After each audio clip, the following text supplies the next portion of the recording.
everybody and their pet rock knows what a hero is and the typical depictions of a hero. Noble, saves the day, using brute force and godlike amounts of power to get their way. We see a hero literally everywhere in the media, but more needs to be said about their unsung counterpart, the trickster. My name is Amy Rosenfeld, and today we are discussing why the trickster has gone invisible. And it wasn't because he cast a spell.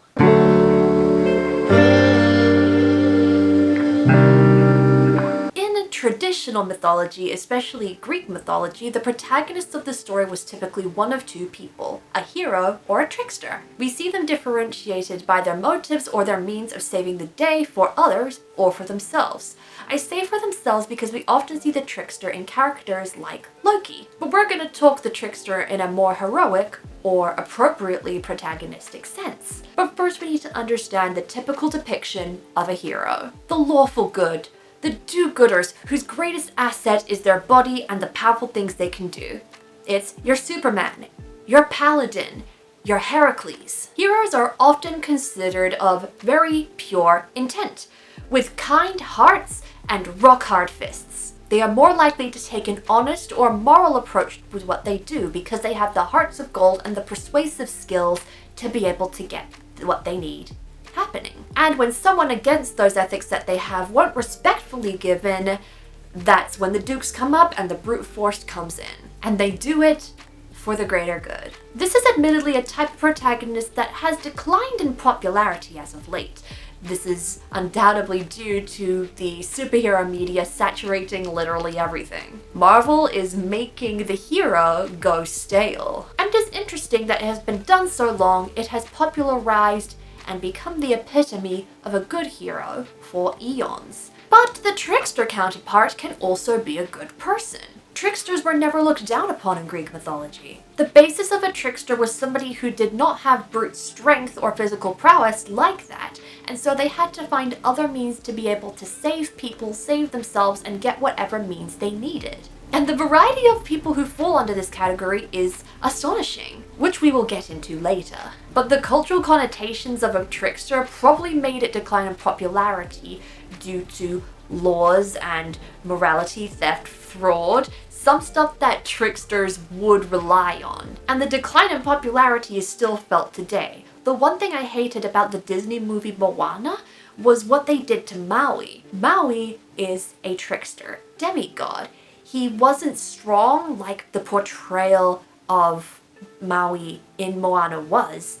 Not this big musculous creature.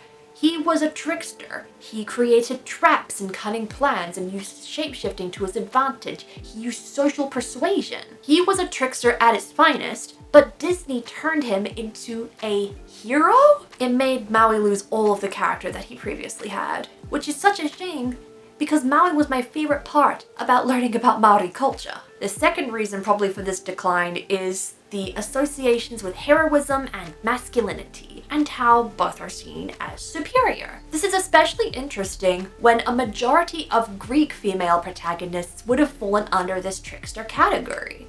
Females were often seen as the social people. They were seen as enchantresses. And males that didn't have the strong physical physique often had to be a trickster instead, which frankly is a broad spectrum of the population if you ask me. But since discovering the hero and trickster, some phrases have been thrown around that I find very interesting. It's kind of like a game of rock, paper, scissors. A hero can beat a hero.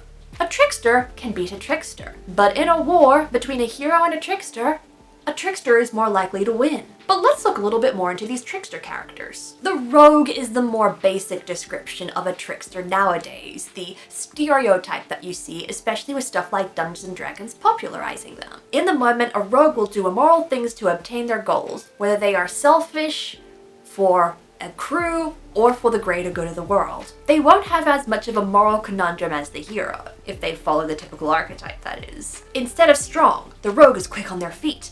They hide in the shadows, sneak, steal, have a bunch of skill sets that they utilize to the best of their ability, which is a very damn good ability if you ask me. Their tactics are slippery, unorthodox, and above all, they are impossible to hit. It's your Vax'ildans and your Jack Sparrows. Now, quite often these rogue archetypes, they will have a moral code, but it won't be the greater good. Their code may be to never betray, never to harm a woman or child, or whatever codes that they have with a faction that they are a part of.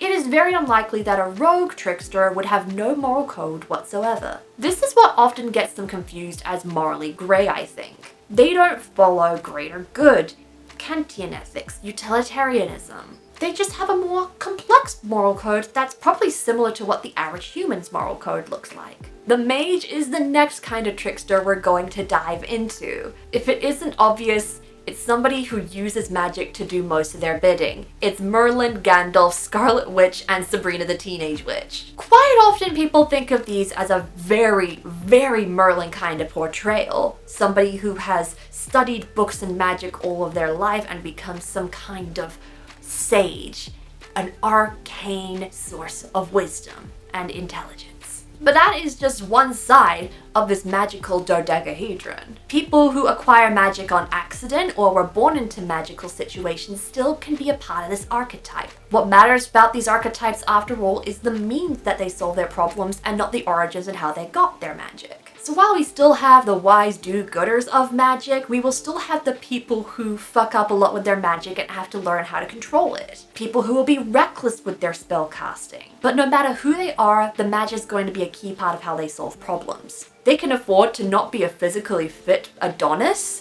because their magic is stronger than they ever will be. So why are they considered tricksters then? Simply put, magic is trickery. No matter what form it takes, magic can do things greater than the human body can. And the bounds of magic can have people doing impossible things beyond strength, moral code, anything. Any fabric of the universe. We cannot put them in the same category as heroes because they do things so differently. The charlatan is a favorite trickster of mine. This is a trickster who is a social trickster, where their power comes from words and manipulating the masses. They are excellent at lying and blending in, and also excellent at reading people in return. This is typically Lyra Belacqua, Edgin from Honor Among Thieves, and a lot of spy-like characters and detectives. These kind of characters and their traits are often antagonized in contemporary fiction with a young adult audience. They are usually the Regina Georges. Because when you think of a charlatan and social manipulation, you often think of people getting used, people getting puppeted to be able to make one person more superior and the rest of people inferior. But that's not the case when we're talking about it from a protagonist standpoint. It can often involve persuading people to joining a good cause, or releasing valuable information, or above all else, convincing somebody that they need not be killed. And these are often the definition of the original trickster concept. In the Odyssey, while Odysseus is considered a hero and, has the same name as the actual tale that he's a part of, more credit needs to be given to his wife Penelope, who is also considered a protagonist as she uses social manipulation to keep the husbands vying for a hand in marriage off of her. I don't think any myth in Greek mythology better highlights the hero and the trickster working together while still being apart and both showing their strengths. I couldn't come up with a better name for this next trickster. I called them the Toolbox. This protagonist is a character who, instead of using strength as their biggest weapon, even if they are already strong, they use technology and gadgets to do what they gotta do. We got Batman, Iron Man, and a lot of spy characters. What is a spy movie without the gadgets and the technology, The Toolbox can apply to somebody who makes gadgets for themselves, who buys gadgets for themselves to use, or who simply is a gadget. That sounded wrong. I meant like Inspector Gadget. The point of this trickster is that they use brain power to create gadgets that will end up helping them in a variety of situations and have many versatile uses. They're basically the epitome of there's an app for that. In a lot of ways, they are similar to the mage, but without magic. Just damn good ingenuity. That is, unless magical technology exists in the world and magical items that can be wielded by non-magical people. In worlds where superpowers and superhuman abilities exist, I've seen quite a few people tend to like the tech-savvy person the most. The non-magical person who is a toolbox trickster. This is because they are often seen as closer to reality and somebody that could actually exist. if they have such amounts of money to get all that stuff or access to the resources. They're also seen as the hardest workers because they quite often have to repair and maintain the tech they use too. It's often a trope that their things break. But all this about tricksters and their typical archetypes doesn't stop there. My favorite part of these tricksters is when they combine, even with hero archetypes. It makes possibilities for protagonists endless as we see heroes, tricksters, heroic tricksters, and so much across the protagonist spectrum. So that's the down low on the heroes and the tricksters for you guys. What's your favorite archetype? If you did enjoy this video, give it a thumbs up and subscribe if you are new around here. You can ring that bell to find out when I post more creative content. I have a little hero trickster in my own book, Abby Attacker, in ASTER'S CODA Exposure. Follow Abby Attacker as she dives into the three worlds and discovers her place in it in the midst of an otherworldly blood feud. Be sure to subscribe to my newsletter by heading to my website, amyrosenfeld.com, down the description, along with links to my Instagram and my TikTok. Stay creative, everybody, and I'll be seeing you in the next video.